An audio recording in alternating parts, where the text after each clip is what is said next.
Hello friends, welcome to सफलता मंत्र। दोस्तों, यूपी टेट, सुपर टेट व अन्य एग्जाम की लगातार सटीक तैयारी में एक बार फिर से आप सभी लोगों का बहुत बहुत स्वागत करते हैं। और दोस्तों, जैसा कि आप सभी को पता, आपका एग्जाम जो है वो आगे पोस्टपोन हो गया है और इसी में पॉजिटिव वे में आप लोगों को अपनी तैयारी करनी है, क्योंकि बहुत से लोग लगातार तैयारी में लगे हुए हैं। तो आपको बताना चाहेंगे दोस्तों, संस्कृत के चैप्टर वाइज क्लास में आज एक बार फिर से आपको बहुत ही इंपॉर्टेंट सटीक चैप्टर लेकर आए हैं, जहां से आपके 1-2 अंक के क्वेश्चन जरूर पूछे जाते हैं। तो आज का हमारा टॉपिक है प्रत्याहार महेश्वर सूत्र का टॉपिक। इससे रिलेटेड इंपॉर्टेंट क्वेश्चंस क्लास में देखने को मिलेंगे। क्लास में एंड तक बने रहिएगा, एक एक क्वेश्चन को समझकर आंसर करिएगा और एक एक क्वेश्चन को अगर कोई भी डाउट हो तो कमेंट बॉक्स में कमेंट करके जरूर बताइएगा। दोस्तों, लगातार क्लासेस पाने के लिए चैनल को सब्सक्राइब करिए, बेल आइकन को प्रेस करिए, साथ ही साथ टेलीग्राम इंस्टाग्राम पर फॉलो करना मत भूलिएगा। पहला क्वेश्चन आपके सामने आ चुका है, महेश्वर सूत्रों की उपयोगिता क्या है। तो दोस्तों, यहां पर क्वेश्चन है, महेश्वर सूत्रों की उपयोगिता क्या है, क्यों हम इनका प्रयोग करते हैं। तो दोस्तों, आपको संस्कृत के स्टार्टिंग में ही पढ़ाए जाते हैं महेश्वर सूत्र, और बताया जाता है कि ये शंकर जी के डमरू से निकली हुई ध्वनियां होती हैं और यहीं से आपके संस्कृत की उत्पत्ति मानी जाती है। और हम महेश्वर सूत्रों से क्या बनाते हैं, तो आपका सी नंबर ऑप्शन यहां पर करेक्ट हो जाएगा कि महेश्वर सूत्रों से हम क्या करते हैं, प्रत्याहार बनाने के लिए इनका उपयोग किया जाता है। मुख्य रूप से प्रत्याहारों का निर्माण जो होता है वो महेश्वर सूत्रों से ही होता है। तो हम लोग यहां पर सी नंबर ऑप्शन को बिल्कुल कर देंगे। आगे बढ़ेंगे सेकंड नंबर क्वेश्चन पर, निम्नलिखित में से झस प्रत्याहार में कौन सा वर्ण नहीं आता है। तो दोस्तों, झस प्रत्याहार में कौन सा वर्ण नहीं आता, सबसे ज्यादा इंपॉर्टेंट आपको नहीं वर्ण याद रखना है यहां पर कि कौन सा वर्ण इसके अंतर्गत नहीं आएगा। इस बात का विशेष रूप से आपको ध्यान देना है। सेकंड नंबर क्वेश्चन है और इसका आपका सही आंसर क्या हो जाएगा। तो दोस्तों, झ भ धा, ढा और धा ये वर्ण इसके अंतर्गत आते हैं, वहां इसमें नहीं आता, यानी कि हम लोग सही ऑप्शन कर देंगे यहां पर डी नंबर ऑप्शन। याद कर लीजिएगा, डी नंबर ऑप्शन आपका बिल्कुल करेक्ट हो जाएगा। झस प्रत्याहार के अंतर्गत आपका ये वर्ण नहीं आता है। आगे बढ़ते हैं अगले क्वेश्चन पर, गुण संज्ञक वर्ण किस प्रत्याहार में गिनाए जाते हैं। गुण संज्ञक यानी कि जो आपने जो गुण संधि पढ़ी थी उसके अंतर्गत आपको याद होगा कौन कौन से हमने आपको स्वर बताए थे, तो वही स्वर आपको यहां पर याद रखने और अपना आंसर दे देना है। तो यहां पर आपका सही आंसर जो हो जाएगा दोस्तों, सभी ऑप्शंस को देखते हुए वो आपका सही ऑप्शन यहां पर हो जाएगा बी नंबर ऑप्शन। एंग प्रत्याहार जो होता है वो आपका गुण संज्ञक कहलाता, क्या कहते हैं इसको, गुण संज्ञक प्रत्याहार कहते हैं। गुण संधि के अंतर्गत एंग के अंतर्गत आने वाले स्वरों का ही वर्णन किया जाता है। याद कर लीजिएगा, इन्हीं चीजों को मिलाकर के देखिए, आपको संस्कृत में एक चीज दूसरे से रिलेटेड जरूर मिलेगी और सभी के अंतर्गत आपको संस्कृत के मेन सूत्र देखने को मिलेंगे। वहीं से हम आगे बढ़ते हैं, वहीं से उन चीजों को आगे तक रिलेट किया जाता है।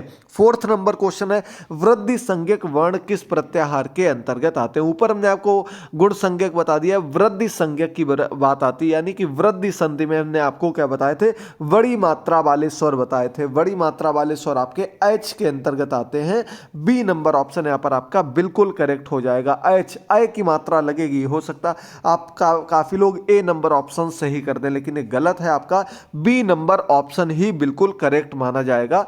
एच प्रत्याहार वृद्धि संज्ञक प्रत्याहार के रूप में जाना जाता है। वृद्धि संधि का आपका सूत्र भी क्या होता है, वृद्धि रेच ही होता है, वो इसी से रिलेट करके बनाया गया है। और साथ ही साथ आपको बताते चलें, अगला 5 नंबर क्वेश्चन आपके सामने दिया गया है कि यहां पर दिया गया ऊष्म वर्णों का बोधक प्रत्याहार क्या होता है। यहां दोस्तों ऊष्म लिखा गया है, ये ऊष्म वर्णों का बोधक प्रत्याहार, यानी कि जो आपने ऊष्म व्यंजन पढ़े थे, जब हम उनकी बात करते हैं तो वो आपका इनका बोधक प्रत्याहार क्या होता है।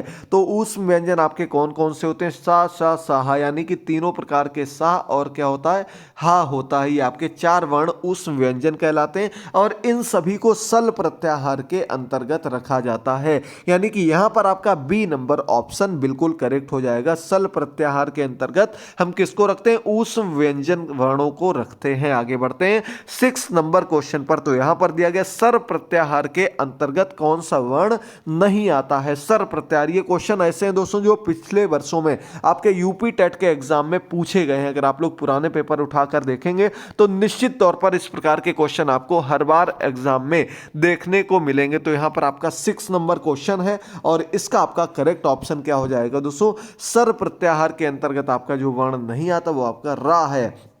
यहाँ पर आपका डी नंबर ऑप्शन बिल्कुल करेक्ट हो जाएगा। बहुत बढ़िया, एक एक क्वेश्चन को समझते रहिए, साथ में ही आंसर देते रहिए, सभी एग्जाम्स में आपको ऐसे क्वेश्चन देखने को मिलेंगे। 7 नंबर क्वेश्चन है, अट प्रत्याहार के वर्ण हैं।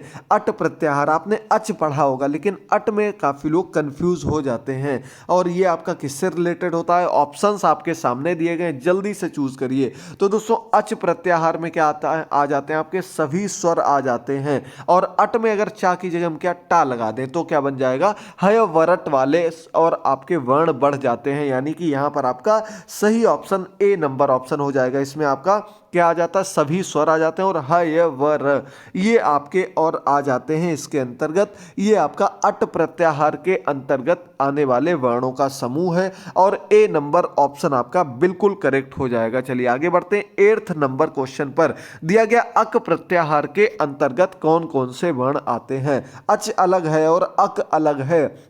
यहां पर आपसे पूछा गया अक, ये भी आपका यूपी टेट में पूछा गया क्वेश्चन है। और याद रखिएगा अक में आपके कौन से आ जाते हैं? जो आपके छोटी मात्रा यानी कि लघु स्वर जिनको हम कहते हैं, बिना मात्रा या छोटी मात्रा वाले स्वर जो होते हैं वे आपके अक प्रत्याहार के अंतर्गत आ जाते हैं। यहां पर आपका ए नंबर ऑप्शन बिल्कुल करेक्ट हो जाएगा। आ ई उ रिर और री ये आपके अक प्रत्याहार के अंतर्गत आने वाले वर्ण होते हैं, याद कर लीजिएगा। चलिए बढ़ते हैं 9 नंबर क्वेश्चन पर। कम समय में अधिक से क्वेश्चंस आपको लगाने की कोशिश करते हैं। काफी पिछले दिनों से पूरे कंटिन्यू क्लासेस आपको नहीं मिल पा रही हैं, इनके लिए आप लोग हमारी पिछली क्लासेस को भी देख सकते हैं, जो कि आपके सभी एग्जाम्स के लिए बहुत ही ज्यादा महत्वपूर्ण है। लगातार आपको एग्जाम आने पर बिल्कुल सटीक क्लासेस दी हैं और आगे भी इसी प्रकार की क्लासेस आपको देते रहेंगे, जो कि निश्चित तौर पर आपके एग्जाम में क्वेश्चंस पूछे जा सकते हैं। तो 9 नंबर क्वेश्चन है, संस्कृत व्याकरण के अनुसार व्यंजन वर्णों को किस प्रत्याहार द्वारा दर्शाया गया है? संस्कृत व्याकरण के अंतर्गत क्वेश्चन फिर से देख लीजिएगा, किसकी बात हो रही? व्यंजन वर्णों की हम लोग यहां पर बात कर रहे हैं दोस्तों। व्यंजन वर्ण जो आपके होते हैं ये आपके किस प्रत्याहार के अंतर्गत आ जाते हैं, जिसमें आपके सभी व्यंजन वर्ण आ जाएं। यहां पर आपका अच दिया गया है, तो अच में क्या आ गया? आपके सभी स्वर आ गए। और हल प्रत्याहार जो दिया गया है वो आपका सभी व्यंजन वर्णों का बोधक प्रत्याहार कहलाता है। तो यहां पर हम लोग बी नंबर ऑप्शन को बिल्कुल करेक्ट कर देंगे। हल प्रत्याहार यहां पर आपका बिल्कुल करेक्ट ऑप्शन हो जाएगा, याद कर लीजिएगा। चलिए आगे बढ़ते हैं। 10 नंबर क्वेश्चन पर दिया गया प्रत्याहार बनाने वाले सूत्र कितने होते हैं? यानी कि यहां पर हमने किसकी बात की है? यहां पर हमने बात की है महेश्वर सूत्रों की। महेश्वर सूत्रों की कुल संख्या कितनी होती है ये आप लोगों को बताना है। और आपके सामने ए नंबर ऑप्शन में दिए गए 14 सूत्र। तो ये जो 14 महेश्वर सूत्र हैं इन्हीं से हम क्या बनाते हैं? प्रत्याहार बनाते हैं। प्रत्याहार से आपके संस्कृत के वर्णों का, संस्कृत के सूत्रों का, संस्कृत की अलग अलग व्याख्याओं का वर्णन किया जाता है। तो आपके 14 सूत्र आ जाते हैं। ए नंबर ऑप्शन आपका बिल्कुल करेक्ट हो जाएगा। चलिए बढ़ते हैं। 11 नंबर क्वेश्चन पर दिया गया आ ई उ के ई से लेकर ऋर लग के बीच में के सभी वर्ण ई उ ऋ री किस प्रत्याहार में गिने जाते हैं? फिर से समझ लीजिएगा, फिर से एक बार क्वेश्चन को पढ़िए फिर आंसर करिए, तब आप लोगों को ये चीज़ समझ में आएगी। क्योंकि वर्ण थोड़े कठिन पड़ जाते हैं, इस वजह से काफ़ी लोग कंफ्यूज हो जाते हैं। री यहाँ पर री है, रिर री और का, इनके बीच में जो आपके ई उ रिर और री आते हैं इन्हें किस प्रत्याहार के अंतर्गत रखा गया है? तो यहाँ पर आपका सही ऑप्शन क्या हो जाएगा? इक प्रत्याहार। बी नंबर ऑप्शन आपका बिल्कुल सही हो जाएगा। देखिए आ वाला वर्ण हट जाता है और ई वाला सबसे पहले आ जाता है, इसे हम इक प्रत्याहार के अंतर्गत रख देते हैं। चलिए आगे बढ़ते हैं। 12 नंबर क्वेश्चन आपके सामने आ चुका है और दिया गया हल प्रत्याहार में कितने वर्णों की परिगणना की गई है? यानी कि हल वर्ण प्रत्याहार के अंतर्गत कुल कितने वर्ण आते हैं? तो अभी हमने आपको ऊपर बताया था हल किसको कहते हैं? व्यंजन वर्णों का बोधक प्रत्याहार जो होता है जिसमें आपके सभी व्यंजन वर्ण आ जाते हैं। तो यहां पर आपको इनकी संख्या बतानी है। 12 नंबर क्वेश्चन है और आपका सही आंसर यहां पर बी नंबर ऑप्शन हो जाएगा। 33 जो कि आपको हम पहले भी बता चुके हैं। तो हल प्रत्याहार के अंतर्गत आपके सबसे अधिक कितने आते हैं? 33 व्यंजन वर्ण आते हैं। C number option, B number option यहां पर आपका बिल्कुल करेक्ट हो जाएगा। अगला क्वेश्चन आपका इसी से रिलेटेड है।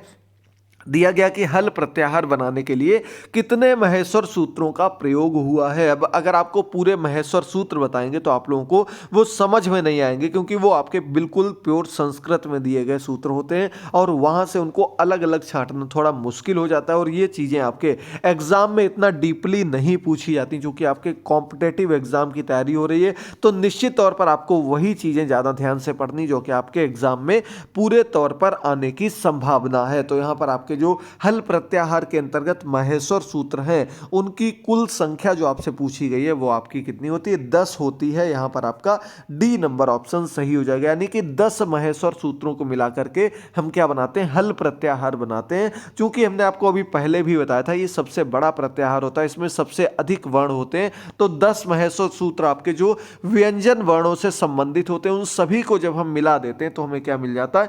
व्यंजन वर्णों का जो टोटल वर्णों का एक अलग से सूत्र प्रत्याहार होता है वो हमको मिल जाता है। 14 नंबर क्वेश्चन है, हल प्रत्याहार बनाने के लिए किस किस सूत्र का प्रयोग किया जाता है, यानी कि कहां से प्रारंभ होकर के कहां तक जाते हैं। तो अगर हम सीधे तौर पर देखेंगे 14 नंबर क्वेश्चन, तो ऊपर आपको हय वरट वाला भी हमने नाम लिया था, तो ये आपका हय वरट से प्रारंभ होकर के हल तक जाते हैं। बीच में आपके बहुत से अलग अलग सूत्र आते हैं जो कि आपको आगे समय मिलता है तो वो चीज़ आपको डीपली बताएंगे। ए नंबर ऑप्शन आपका बिल्कुल करेक्ट हो जाएगा। ये सभी सूत्र जो होते हैं जहाँ से प्रारंभ होता है जहाँ से अंत होता है वो चीज़ आप लोगों को बिल्कुल अच्छे से याद होनी चाहिए। तो ए नंबर ऑप्शन यहाँ पर आपका बिल्कुल करेक्ट हो जाएगा। चलिए बढ़ते हैं 15 नंबर क्वेश्चन पर। यहाँ पर दिया गया झस प्रत्याहार के में वर्गों के चौथे वर्ण किन दो सूत्रों में आते हैं? झस प्रत्याहार में क्या आते हैं? वर्ग का, प्रत्येक वर्ग का चौथा वर्ण आ जाता है और वो आपका किसके अंतर्गत किस सूत्र के माध्यम से हम बताते हैं।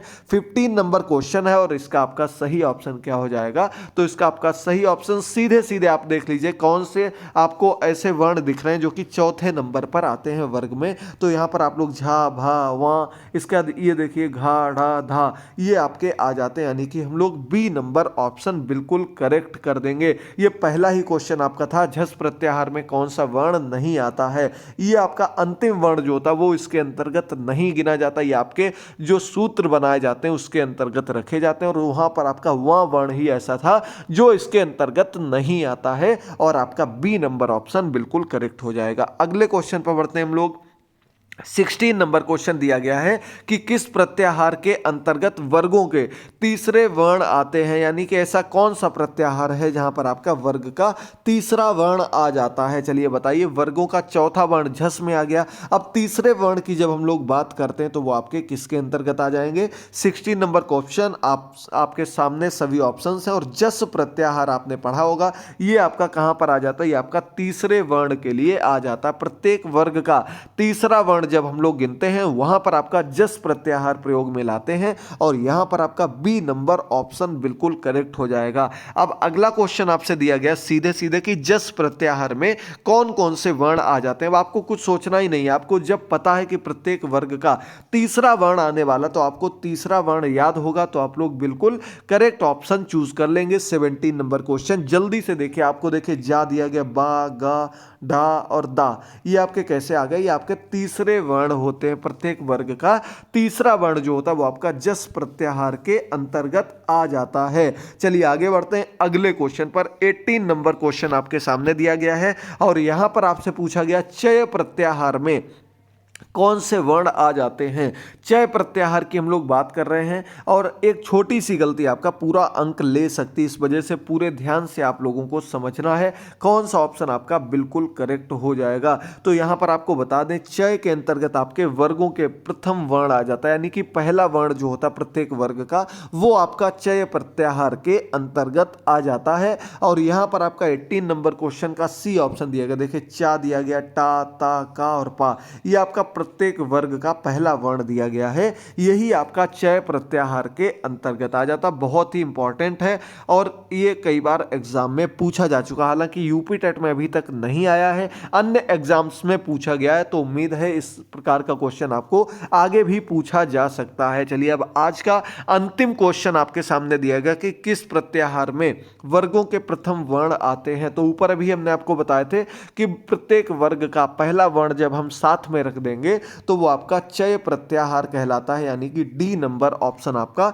बिल्कुल करेक्ट हो जाएगा। और प्रत्याहार से संबंधित ये सटीक क्वेश्चंस आपको जरूर समझ में आए होंगे। उम्मीद करते हैं आज की क्लास आपको क्लियर हो गई होगी। मिलते हैं अगली क्लास में, तब तक के लिए जुड़े रहिए इसी प्रकार से। और आज का हमारा प्रश्न है कि प्रत्याहार कितने होते हैं, कुल कितने प्रत्याहार होते हैं, ये आप लोगों को कमेंट बॉक्स में कमेंट करके बताना है। हमारी सभी क्लासेस के लिंक डिस्क्रिप्शन बॉक्स में दिए गए हैं, कमेंट बॉक्स में दिए गए हैं, उनको देखते रहिए। टेलीग्राम पर फॉलो करना मत भूलिएगा। मिलते हैं अगली क्लास में, तब तक के लिए थैंक यू दोस्तों, गुड बाय, टेक केयर।